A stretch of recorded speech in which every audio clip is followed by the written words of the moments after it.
तो पहला कार्य क्या है? मंत्रालयों के लिए आंकड़े एकत्रित करना। भारत में बहुत सारे मंत्रालय हैं, मंत्रालयों के लिए आंकड़े एकत्रित करना। भारत में बहुत सारे मंत्रालय है ना, श्रम मंत्रालय है और एमएसएमई मंत्रालय है, कृषि मंत्रालय है कि नहीं है? तो इन सब के लिए एनएसएसओ आंकड़े कलेक्ट करता है। ठीक है, सभी के लिए, वो चाहे कृषि हो, चाहे जनसंख्या हो, चाहे इनकम हो, चाहे बेरोजगारी हो, चाहे गरीबी हो, कुछ भी हो, उन सब के आंकड़े एकत्रित करने का काम किसका है? एनएसएसओ का है ना। और ये 1950 से लगातार काम कर रहा है। आर्थिक एवं सामाजिक सर्वेक्षण, दूसरा क्या है? आर्थिक एवं सामाजिक सर्वेक्षण, आर्थिक एवं सामाजिक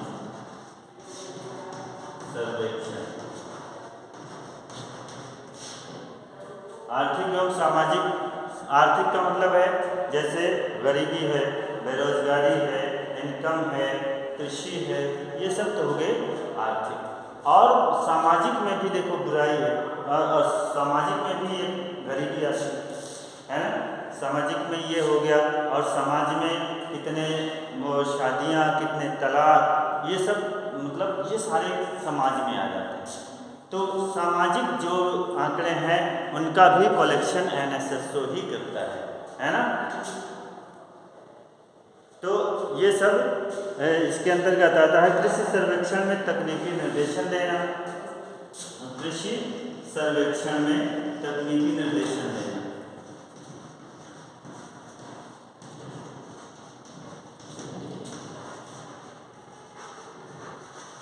तकनीकी निर्देशन, कृषि सर्वेक्षण भी यही करता है, कितनी उपज हुई, कहाँ पे कितनी उपज हुई, किस प्रदेश में कितनी हुई, किस ज़िले में, वो ज़िलेवार तो नहीं करता, ये प्रदेश वाइज करता है, जो प्रदेश के आधार पर करता है। तो प्रदेश में किस प्रदेश में कितनी उपज हुई, आप लोग देख रहे होंगे कि जब हमारा जो बजट बनता है, बजट के बाद एक हमें सर्वेक्षण की डायरी मिलती है। सर्वेक्षण की डायरी में सारा का सारा सर्वे दिया हो जाता है, दिया होता है कि इस साल हमारे यहाँ बाजरे की खेती कितनी हुई, कितना उपज हुई, और पिछले साल कितनी थी, इस साल कितनी हुई, वो भी देता है। किस प्रदेश में कितनी हुई ये भी देता है, और फर्स्ट कौन रहा, सेकंड कौन रहा, तो पिछले साल से तुलना भी करता है इस साल की, और आगे की संभावना इसमें फिलहाल नहीं दिखाई जाती, लेकिन पीछे साल से इसकी तुलना करता है। ठीक है, तो ये सब। और कृषि सर्वेक्षण को निर्देशन देना, तो कृषि सर्वेक्षण मतलब जो कृषि के लिए सर्वेक्षण किया जा रहा है कि क्या क्या कमियां हो सकती हैं, तो उनको निर्देश भी देता है कि आपको क्या क्या करना है, क्या क्या निकालना है। जो कृषि मंत्रालय एक अलग मंत्रालय है, तो कृषि मंत्रालय अपने हिसाब से सारा का सारा डाटा कलेक्ट करता है, लेकिन एनएसएसओ उसकी पूरी मदद करता है, यानी एनएसएसओ का ही पूरा काम है। बाकी कृषि मंत्रालय तो उसमें एक सहायक की भूमिका में रहता है। या ये मान लो कि जो कृषि मंत्रालय है उसको ये सारे आंकड़े दे देता है, अब कृषि मंत्रालय उसका अपना अलग से प्रकाशन करता है। तो ये सब इसके हो गए हैं। और इसकी गतिविधियां क्या हैं? देखो, जो इसकी ये है एनएसएसओ, इसका कई दौर चलते हैं। दौर चलते हैं मतलब कि चक्र, दौर मतलब चक्र चलते हैं। तो कई चक्र हुए। 1950 में जब इसकी स्थापना हुई तब उस समय इसका एक चक्र चला, और उसके बाद फिर इसका हम चक्रों का तो काउंटिंग हमारे पास नहीं है, हमें याद नहीं है, लेकिन आप उसको बुक में पढ़िए, बुक में पूरा दिया गया है। चौथे चक्र में क्या क्या निष्कर्ष निकाले गए थे, गरीबी कहाँ पहुँची थी, बेरोजगारी कहाँ थी, कितना हम आगे गए थे, कितना पीछे गए थे, ये हर उसके दौर में दिया गया है।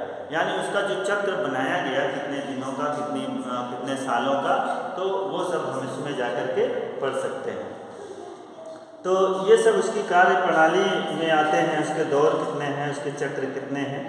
तो उसके और देखो 9th में है दिल्ली सेवा नियोजनालय में रोजगार के इच्छुक व्यक्तियों के बारे में सर्वेक्षण, राष्ट्रीय भवन महासंगठन के लिए भवन निर्माण की वित्त व्यवस्था में नियोजन का सर्वेक्षण, ये सारे सर्वेक्षण करता है। और देखो एक मेन जो है वो CSO के लिए मध्यम वर्गीय व्यक्तियों का जीवन निर्वाह सर्वेक्षण, इसमें 45 केंद्रों को 36,000 परिवारों का अध्ययन किया गया। तो ये CSO के लिए आंकड़े कलेक्ट करता है। सबसे ज़्यादा इम्पोर्टेंट यही है कि ये CSO के लिए सेंट्रल ऑर्गेनाइजेशन जो ये है सेंट्रल सर्वे ऑर्गेनाइजेशन CSO है। तो CSO के लिए ये आंकड़े एकत्रित करता है, मुख्य रूप से CSO के लिए, क्योंकि CSO को ही प्रकाशित करना है ना। NSSO उसी के लिए आंकड़े कलेक्ट करता है।